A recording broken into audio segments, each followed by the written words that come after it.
Ir kai mes sakom, kada trūksta tos energijos, mes turim būtinai atrasti priežastį, nes jos gali būti kelios.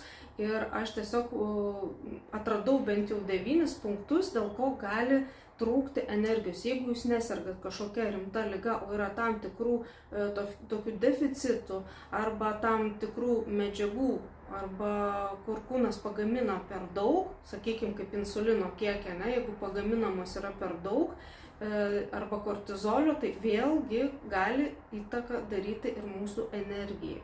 Tai apie tai irgi mes kalbėsim, bet eisim vienas po kito, galėsit taip pat išsivertinti kai kurios rodiklius, jeigu pasidarysit kraujo tyrimus ir jūs tikrai aiškiai pamatysite, kur jūs stringat. Be abejo, norisi tikrai duoti žinių, bet žinios, vien tik žinių nepakanka, jeigu jūs kažką dėl to darysit, aš manau, tikrai pasieksit gerą rezultatą ir atgausit savo energiją.